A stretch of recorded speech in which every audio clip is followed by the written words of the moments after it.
వరి క్రాప్ బుకింగ్లో చూస్తే వరి పంట ఎక్కువగా వేస్తున్నట్టు కనిపించింది.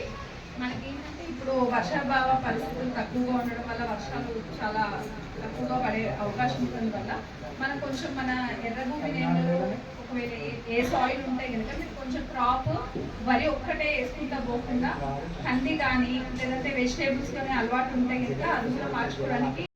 మాకు వివో నారాయణ ఉంటే ఆయనకు మీరు కూడా చెప్పేది ఎవరు చెప్పినా ఏం లేదు. ఇప్పుడు ఆల్రెడీ ఫస్ట్ లిస్ట్లో 3 ఇళ్ళు ఆగిపోయినాయి.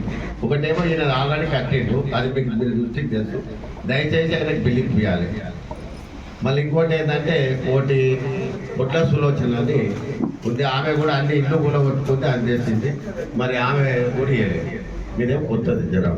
ఇంకోటి ఏమో ఉప్పరి ఆమె బీస్మెంట్ కట్టుకుంది, ఆమె ఒకటి. ఈ 3 ఇక పోతే ఇంకా కొంతమంది 30-40 మంది బీదోళ్ళు మొన్న మిస్ అయినాయి. వాళ్ళు ఎట్లా ఫాలో కావాలి, ఎట్లా అప్లికేషన్ చేయాలి, మరి ఎట్లా శాంక్షన్ చేస్తారు, ఎందుకంటే వాళ్ళు మిస్ కావద్దు. మిస్ అయిన ఇంద్రమ్మ కమిటీ పెట్టి వీళ్ళు ఏం చేస్తారు, ఏం కానీ అధికారులు కానీ ఇంద్రమ్మ కమిటీకి అసలే చెప్తలేరు, కనీసం చెప్తలేరు. ఇందిరమ్మ వాళ్ళు ఏం చేసింది, వాళ్ళు తీర్మానం చేయాలని గవర్నమెంట్ పాలసీ చేసింది. ఇందిరమ్మ కమిటీకి చెప్పుడే లేదు. మరి ఆ చెప్పుడు లేదంటే మేము కమిషనర్ని అడగాలన్నా, ఏఈని అడగాలన్నా, డిప్యూటీని అడగాలన్నా.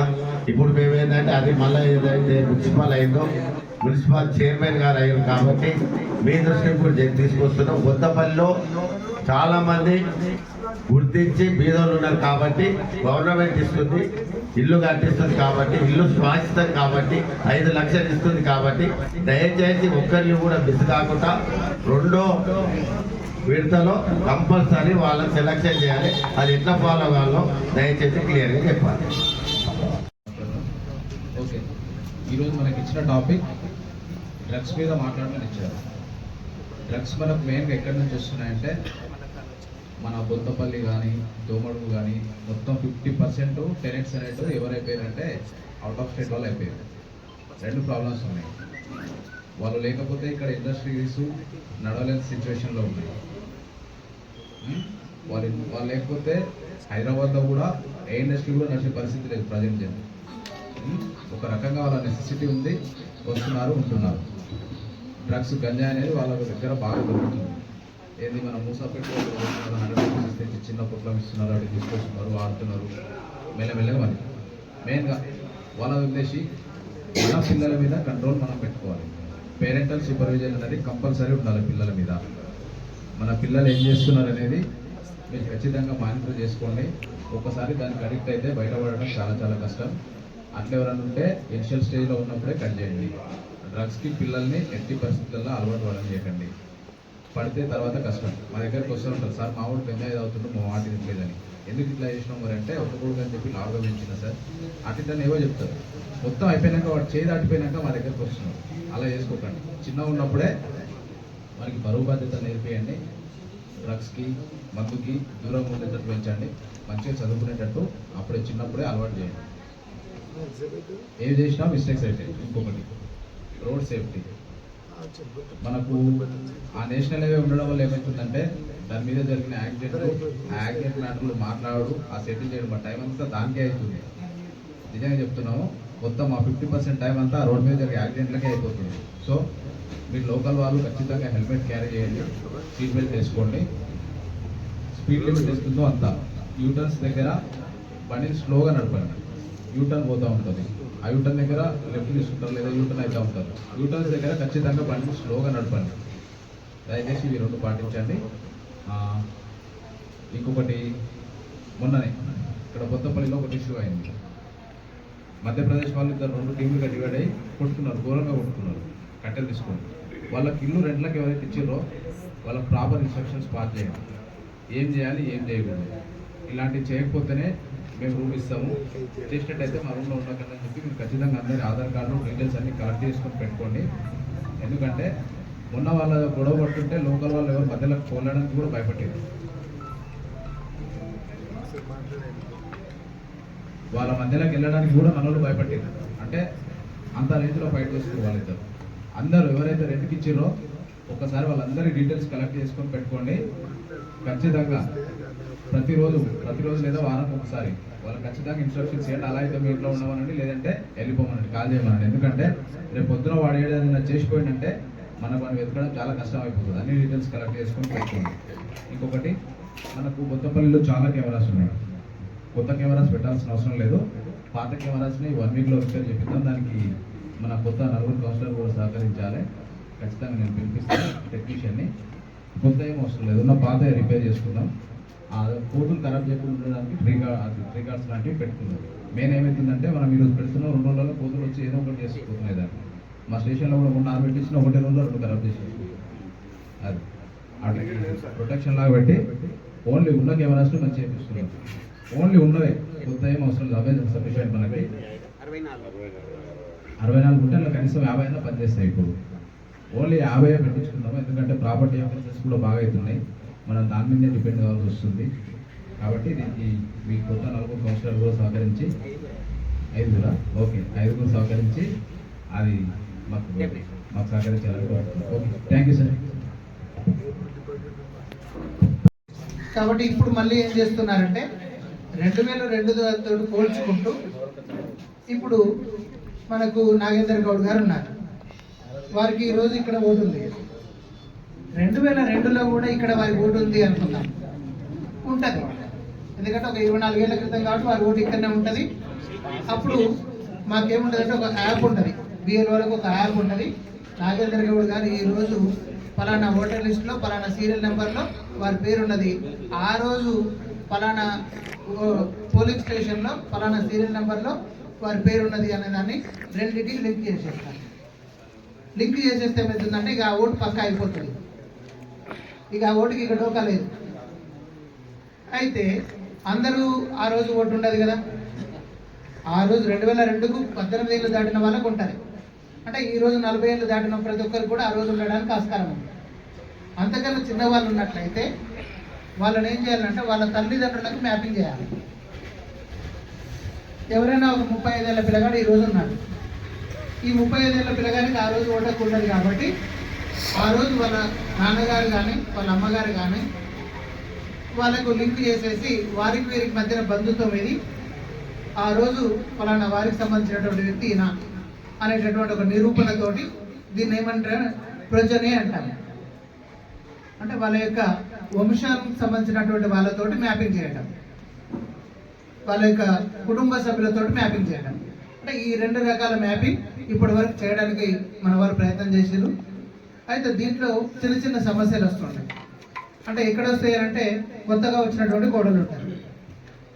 ఆమె ఇప్పుడు సరే ఒక 45 ఏళ్ళకి వచ్చింది, వాళ్ళ పిల్లలు ఉన్నారు, ఆమెకు ఈ రోజు ఓటు మన కాడ ఉన్నది. కానీ 2002లో ఆమె పెళ్ళే కాలేదు. అప్పుడేముంటుంది, వాళ్ళ అమ్మగారి ఇంటి కాడ ఉంటుంది. వాళ్ళ అమ్మగారు బహుశా ఈ నూతనకల్ మండలం అనుకుందాం. అప్పుడు మన బిఎల్ఓ గారి కాడ ఉన్నటువంటి యాప్లో 2002కు సంబంధించినటువంటి ఓటర్ లిస్టు దేశవ్యాప్తంగా ఎక్కడిదైనా కూడా ఓపెన్ అవుతుంది. భారతదేశంలో ఉండేటటువంటి ఎక్కడి వాళ్ళైనా కూడా ఈ రోజు మన కాడ ఉండేటటువంటి కిరాయిదారులు ఎవరైతే బీహార్ వాళ్ళు, ఒరిస్సా వాళ్ళు, ఉత్తరప్రదేశ్ వాళ్ళు ఉన్నారో వాళ్ళకు కూడా మనం మ్యాపింగ్ చేయడం కోసం ఏంటంటే ఇప్పుడు మనం ఈ ఇంటి కోడల గురించి చెప్పుకుంటున్నాం.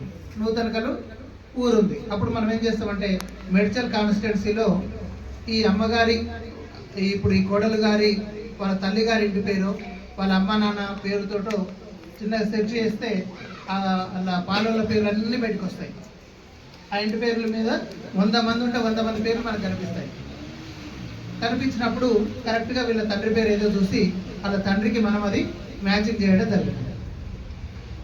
అదేవిధంగా ఇప్పుడు మనకి ఎవరైతే బీహార్ వాళ్ళు ఉన్నారో వీళ్ళకు అప్పుడు ఏం చేసినామంటే ఉపాధి హామీ ఉన్నప్పుడు కాలువ తీస్తే జర క్లియర్ పోయింది. ఇప్పుడు ఏమైంది, ఆ ఉపాధి హామీ కూడా చేయనిస్తలేదు. వీడికెళ్ళి మన రాయి చెరువు అని ఉంటుంది, రాయి చెరువు దాకా కూడా తీయించినాం. అప్పుడు నడిచేది.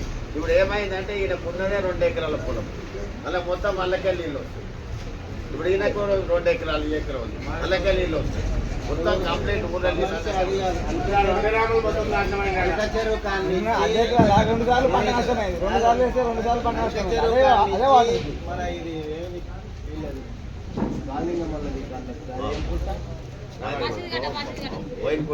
పోయిన వరకు కాలువ తీయాలి. ఫస్ట్ కాలువ తీస్తే కాలువలకి మనం ట్రైన్ కట్టడానికి ఉంటుంది. ఆ కాలువ తీసే బాధ్యత మనకి, ఎందుకంటే అది ఎంఆర్ఓ వాళ్ళ లెవెల్ ఉంటుంది కాబట్టి అది తీపిచ్చి చేస్తే మనం ట్రైన్ కట్టుకోవచ్చు. అప్పుడు ఇంత 2-3 బిట్లు కట్టుకోవచ్చు. అది తీయలేకనే ట్రైన్ కట్టలేము సార్.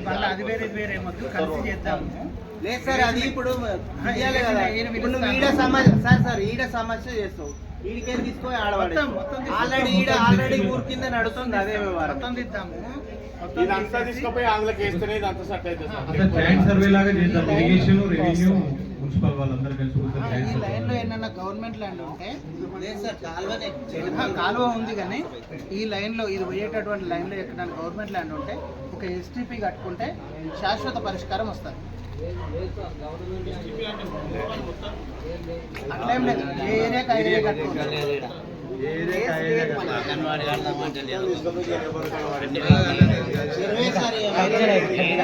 నీకు ఏడికి తీసుకుపోయినా చెర్రకేయాలి సార్. ఏడైనా నువ్వు చెర్రేయాలి. ఇప్పుడు 1 కిలోమీటర్ కింద తెచ్చి జనబోధ కాడ వేస్తేనే ఫ్రీగా అవుతుంది. మళ్ళీ దీన్ని తీసుకుపోయి ఆవుల పడేస్తేనే ఫ్రీ అవుతుంది. కానీ ఇక నువ్వు అది కట్టాలి చేయాలంటే ఈ 10 ఏళ్ళలో కూడా కాదు. గవర్నమెంట్ ల్యాండ్ కొత్తపల్లి గజం లేదు ఈడ. సమావేశం ఏర్పాటు చేసుకోవడం జరిగింది. ఈ కార్యక్రమానికి చేసినటువంటి గౌరవ తహసీల్దార్ గారు, పరమేశ్వర సార్ గారు, కమిషనర్ గారు, స్థానిక ఎస్ఐ గారు, ఒక కార్యక్రమంలో పాల్గొన్నటువంటి గౌరవ కౌన్సిలర్లు, గౌరవ మాజీ సర్పంచ్లు, మాజీ ఎంపీటీసీలు, మాజీ వార్డు సభ్యులు, గ్రామ పెద్దలు, ప్రతి ఒక్కరికి పేరు పేరున ధన్యవాదాలు. బొద్దపల్లి మంచి పారిశ్రామిక ప్రాంతం. ఇక్కడ ఎంతో మంది అవుటర్స్ ఉన్నారు. దానికి సంబంధించిన ఇష్యూస్ కూడా అందరూ మాట్లాడడం జరిగింది. ఇక్కడ ఉన్నటువంటి ఇళ్ళ యాజమాన్యానికి ముఖ్యంగా చెప్పాల్సింది ఏంటంటే, కిరాయికి ఎక్కువ అత్యాశపడి ఒక్కొక్క ఇంట్లో 20 మందిని 30 మందిని ఉంచడం జరుగుతుంది. అది చేయడం వల్ల ఏమవుతుందంటే, ఎవరెవరు వస్తారు, ఎవరెవరు పోతున్నారు అనేది కూడా ఐడెంటిఫై చేయడం చాలా కష్టంగా ఉంది. ఆ ఓనర్ కూడా తెలియదు. ఒక ఫ్యామిలీకి మనం రెంట్కి ఇస్తే వాళ్ళ ఫ్యామిలీకి సంబంధించిన డీటెయిల్స్ మన దగ్గర ఉంటాయి. వాళ్ళు ఏ ప్రాంతానికి సంబంధించిన వారు, వాళ్ళకి సంబంధించిన ఆధార్ కార్డు మన దగ్గర ఉంటుంది. లేకపోతే వాళ్ళు మనం ఇంటి కిరాయికి ఇచ్చినప్పుడు అడుగుతాం కదా, మిగతా ప్రాంతాలలో అడుగుతారు. కానీ బొత్తపల్లిలో దానికి విరుద్ధంగా ఉంది. గుమ్మడిదల్ల తీసుకున్నా, అన్నారం తీసుకున్నా, ఎవరికి కిరాయికి ఇస్తారంటే వాళ్ళు ఏ ప్రాంతానికి వెళ్ళిన వారు, క్యాస్ట్తో సహా కూడా అడుగుతారు. మీరు ఏ కులానికి సంబంధించిన వారు, ఏ ప్రాంతానికి సంబంధించిన వారా అని అడుగుతారు. కానీ బొత్తపల్లిలో అవన్నీ ఏం లేవు. మనకి కిరాయి వస్తుందా, మనం తీసుకుంటున్నామా అనేది మాత్రమే చూస్తున్నారు. ఇప్పుడు కూడా నా ఎంబడి వచ్చినా మీకు ఐడెంటిఫై చేసి చూపిస్తారు. ఒక్కొక్క ఇంట్లో 20 మంది ఉంటారు. గ్రామ పంచాయతీ సిబ్బంది కూడా వాటర్ సప్లై చేయాలని కష్టం. ఒక ఇంటికి మనం ఎన్ని గంటలు వాటర్ అందిస్తాము, వారి ఇంటికి ఎంత వాటర్ పోవాలనేది మన దగ్గర ఉంటుంది. కానీ 20 మంది ఉంటే చూస్తే 2 రూమ్లు ఉంటాయి. 2 రూమ్లలో 20 మంది ఉంటారు. ఇవన్నీ గొడవలు. ఇప్పుడు ఎన్ని గొడవలు అయితే నేను వీరభద్ర నగర్లో చూడండి. గతంలో చూస్తే మొన్ననే తల్లి కొడుకు ఇద్దరికి మర్డర్ చేసి, మొన్న చూస్తే కట్టెల పైపుల వేటియా తెలియదు ఇష్టం వచ్చినట్టు కొనుక్కోవడం. దయచేసి ఎస్ఐ గారు ఇక్కడనే ఉన్నారు. ఇటువంటి సంఘటనలు పునరావృతం కావద్దంటే వారు ఎవరైతే మళ్ళీ ఇక్కడికి రాకుండా ఇక్కడ నగర బహిష్కరణ చేయాలి. వాళ్ళు అటువంటివి చేస్తే మళ్ళీ మన దగ్గర కావాల్సిన సంఘటనలు వాళ్ళు రావద్దు. ఇక్కడ అటువంటి చేసిన వాళ్ళకి ఏంటంటే ఒక ధైర్యం, ఇక్కడ ఏం చేసినా కానీ మమ్మల్ని ఎవరు అడిగేవారు లేరు, ఇక్కడ చంపినా కానీ అడిగేవారు లేరు అనేది ఒక ధైర్యం. ఇవాళ బీహార్ వచ్చి ఇక్కడ వచ్చి ఇట్లా కొట్టుకుంటుంటే ఈ ప్రాంతానికి సంబంధించిన వాళ్ళు లోపల భయంతో వాళ్ళని చూస్తున్నారు, వీడియోలు తీస్తున్నారు తప్ప మధ్యలోకి పోయి ఆపే పరిస్థితి లేదు. ఎందుకంటే మధ్యలోకి పోతే మన నేను చంపుతారని ఒక భయం. అంటే ఈ ప్రాంతానికి సంబంధించిన వాళ్ళను కూడా భయభ్రాంతులకు గురి చేస్తున్నారు. దయచేసి ఎస్ఐ గారికి చెప్తున్నా, వాళ్ళని ఇక్కడ బహిష్కరించాలి. మనం ఏ ఓట్ల కోసం అవసరం లేదు, ఏ ఫ్యాక్టరీ కోసం అవసరం లేదు. ఫ్యాక్టరీ వాళ్ళు పని చేయకపోతే దూర ప్రాంతాల నుంచి చేయించుకొని ఇక్కడ పని చేయించుకొని వెళ్ళిపోని, లేకపోతే ఫ్యాక్టరీ మూసుకొని మనకు సంబంధం లేదు. కానీ మన ప్రజలను కాపాడుకోవాల్సిన బాధ్యత మన అందరిపైన ఉంటుంది కదా. మరి అటువంటి భయభ్రాంతులకు గురి చేస్తున్నారు. వాళ్ళందరినీ కూడా నగర బహిష్కరణ చేయాల్సిందిగా పోలీస్ శాఖ వారికి విజ్ఞప్తి చేస్తున్నాం. అలాగే బొత్తపల్లి ప్రాంతానికి గవర్నమెంట్ ల్యాండ్ లేదు.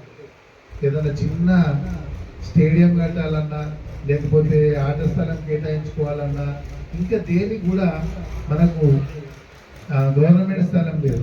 గౌరవ ఎంఆర్ఓ గారు ఇక్కడే ఉన్నారు కాబట్టి సభాముఖంగా తీర్మానం చేసుకోవాల్సిన అవసరం మన పైన ఉంది. కొంతమంది మనం గతంలో ఇక్కడ ఉన్నటువంటి రైతులకు అసైన్మెంట్ చేస్తున్నాం, మనం ప్రభుత్వం నుంచి ఆ ల్యాండ్ అసైన్మెంట్ చేసినాం. కానీ వాళ్ళ అవసరాల కోసము కొంతమంది ఫ్యాక్టరీస్ వాళ్ళకి అమ్ముకోవడం జరిగింది. నేను అవి కొన్ని ఐడెంటిఫై చేసిస్తాను సార్ మీకు. దయచేసి ఆ ఇండస్ట్రీ వాళ్ళు వచ్చి మీకు ఇండస్ట్రీ పెట్టుకుంటాము, మా ల్యాండ్ మాకే ఇవ్వాలి అని చెప్పినా కూడా మీరు ఇవ్వకండి. ఎందుకంటే ప్రభుత్వము ఒక జీవో ప్రకారము ఇండస్ట్రీ పెట్టుకున్న వాళ్ళకు గవర్నమెంట్ ల్యాండ్ ఆక్యుపై చేసుకొని వాళ్ళ హ్యాండ్ ఓవర్లో ఉంటే వాళ్ళకే ఇవ్వని చెప్తే ఇస్తున్నారు. ఈ మధ్య కొన్ని నేను చూసినాను. ఇక్కడ బొంతపల్లిలో మనకు ల్యాండ్ లేదు కాబట్టి దానికి సంబంధించిన ఎవరెవరైతే గతంలో అసైన్మెంట్ తీసుకున్న వాళ్ళు వాళ్ళ అవసరాల కోసం అమ్ముకున్నారో ఆ ల్యాండ్ మనకే ప్రజల అవసరాల కోసం తీర్చే విధంగా మనం దాన్ని హ్యాండ్ ఓవర్ చేసుకోవాల్సిన బాధ్యత మనందరిపై నుండి. దానికి సంబంధించింది మీకు రాతపూర్వకంగా ఇస్తాను సార్. ఏ ఫ్యాక్టరీలో ఉందో కూడా ఇస్తాను. ఆ ఫ్యాక్టరీ నుంచి తీసి మా మున్సిపాలిటీకి అప్పచెప్పండి అని ఈ సందర్భంగా మిమ్మల్ని కూడా విజ్ఞప్తి చేస్తున్నాను సార్. దానికి నేను మీకు లెటర్ పూర్వకంగా ఇస్తాను. ఇంకొకటి సార్, ఇక్కడ ఉన్నటువంటి సమస్యలు చాలా ఉన్నాయి. డ్రైనేజ్ సమస్య ముఖ్యంగా అందరి ఇళ్ల నుంచి నీళ్లు మాత్రం బయటకు పోవాలి, కానీ లాస్ట్ ఎండింగ్ వచ్చే వరకు ఆ నీళ్లు మాత్రం రావద్దు. అందరి ఇళ్లకు కరెంట్ కావాలి, కానీ ఆ పోలు మా ల్యాండ్లో పడవద్దు. కొన్ని బాగా ఇబ్బందులు ఉన్నాయి మనకి. కాకపోతే ఈ డ్రైనేజ్ అనేది ఎక్కడికి వస్తుందో దాన్ని ఎస్టీపీ ప్లాంట్ పెట్టే విధంగా మనం చూసుకుందాం. మొదటి నుంచి పోతేనే చివరి వరకు ఆ చివరి ప్లేస్లో ఏదైనా చూసుకొని అక్కడ మనం ఎస్టీపీ ప్లాంట్ పెట్టుకుందాం. ఎందుకంటే గతంలో చూస్తే మనం ఏ ప్రాంతం తీసుకున్నాం, చిన్నగా ఉండే మనం బొంతపల్లి, ఉదాహరణ బొంతపల్లి తీసుకుందాం. చిన్న గ్రామం ఉండే, వాటర్ కూడా తక్కువ యూజ్ చేస్తుండే. చెరువుల కాడికి పోయి బట్టలు పెట్టుకుంటుండే, చెరువులలో పోయి స్నానాలు చేస్తుండే, బావుల దగ్గరికి పోయి స్నానాలు చేస్తుండే. అక్కడ వ్యవసాయ క్షేత్రాలు ఉంటుండే కాబట్టి వెళ్తుండే. ఇప్పుడున్న పరిస్థితి ఏమైందంటే బొంతపల్లి విస్తరించిపోయింది. ఇప్పుడు ఎక్కడ వీరభద్ర నగర్, ఎక్కడ దోమడు వరకు ఎక్కడ కూడా ఖాళీ స్థలం లేకుండా విస్తరించిపోయింది. మరి వాటర్ ఎక్కడ పోవాలి? అంతటా ఈ డ్రైనేజ్ సమస్యనే ఉంది. కాకపోతే ఆ వాటర్ తీసుకుపోయే పైప్ లైన్ల ద్వారానా లేకపోతే ఓపెన్ డ్రైనేజ్ ద్వారానా తీసుకుపోయి అక్కడ ఎస్టీపీ ప్లాంట్ పెట్టుకున్నట్టయితే మనకు సౌకర్యం, దాని వాటర్ ప్యూరిఫై చేస్తారు కాబట్టి ఎలాంటి ప్రాబ్లం ఉండదు. మరి అటువంటి సమస్యలు చాలా ఉన్నాయి, ప్రతి ప్రాంతంలో ఉన్నాయి. కాబట్టి మనం అందరం కూర్చొని మాట్లాడుకొని ఏ ప్రాంతానికి ఆ వాటర్ తీసుకుపోయి మనం ప్యూరిఫై చేసుకుంటే బాగుంటుందని మనం అందరం ఒక చర్చకు రావాలి. ఎందుకంటే లీడర్లతో ముందు పరిశాన్ వస్తుంది, నాతో సహా ఇక్కడ ఉండొద్దు అక్కడ ఉండొద్దు అనేది వస్తుంది. మనం అందరం కూర్చొని మీరందరూ సహకరించాలి. అందరం సహకరిస్తేనే ముందుకు పోతాం, డెవలప్మెంట్ చేసుకుంటాం. లేకపోతే ఎక్కడ వేసిన పొంగడు అక్కడనే ఉంటుంది. ఏ సమస్య అయినా పరిష్కారం కాదు, ప్రతి సమస్యకు ఒక పరిష్కారం ఉంటుంది. కాబట్టి అందరం కలిసికట్టుగా ముందుకెళ్దాం. మీరందరూ సహకరిస్తేనే మున్సిపాలిటీ డెవలప్ అవుతుంది. ముందు గ్రామ పంచాయతీలు ఉండే, గ్రామ పంచాయతీలో చిన్నగా ఉండే కాబట్టి ఇక్కడ సమస్య పరిష్కారం చేసుకోండి. ఇప్పుడు మనకి ఏంటంటే కొరత ఉంది. వార్డుకు సంబంధించిన ఆఫీసర్లు మన దగ్గర లేరు. కొత్త మున్సిపాలిటీలు అయినారు కాబట్టి ఇంకా వార్డు ఆఫీసర్లు రాలేరు మన దగ్గరికి. ఆ వార్డు ఆఫీసర్లు వస్తే ఇదే వార్డులో ఆఫీసర్ను కూర్చుండబెట్టి ఇక్కడ ఉన్నటువంటి సమస్యలను పరిష్కరించుకుంటుంది. కానీ ఇప్పుడు ఏ సమస్య అయినా మనం అంతా గుమ్మడి దగ్గరకు రావాలి. కాబట్టి ఒక బాధ్యత చాలా పెద్దది. మీరందరూ సహకరించాలి. మీరందరూ సహకరిస్తే సమస్య పరిష్కారం కాదు అనేది ఏది ఉండదు. కాబట్టి అందరం కలిసికట్టుగా పనిచేసి ముందుకెళ్దాం. మరి ఈ యొక్క కార్యక్రమంలో పాల్గొన్నటువంటి గ్రామ పెద్దలందరూ, ప్రతి ఒక్కరికి కూడా వేదిక మీద ఉన్నటువంటి ఆఫీసర్లందరికీ కూడా ప్రతి ఒక్కరికి పేరు పేరున ధన్యవాదాలు తెలియజేసుకుంటూ, మీరందరూ సహకరిస్తేనే మరొకసారి ముందుకెళ్తాం. ఇండస్ట్రీ వాళ్ళకు కూడా ల్యాండ్ ఉన్నది, మన వాళ్ళే అమ్ముకున్నారు, అది కూడా మీరు సహకరించండి. ఎంఆర్ఓ గారు ఇక్కడనే ఉన్నారు, ఆ ల్యాండ్ బయటకు తీద్దాం, మన ప్రజల అవసరాల కోసం వాడుకుందాం. దయచేసి మీరు అందరూ సహకరిస్తారని కోరుకుంటూ ఎంఆర్ఓ గారు కూడా ఒక హామీ ఇవ్వాల్సిందిగా కోరుకుంటున్నాను. ధన్యవాదాలు. తప్పనిసరిగా మాకు తెలిసిన వాటి మీద ఇమీడియట్గా యాక్షన్ తీసుకుంటూనే ఉన్నాం.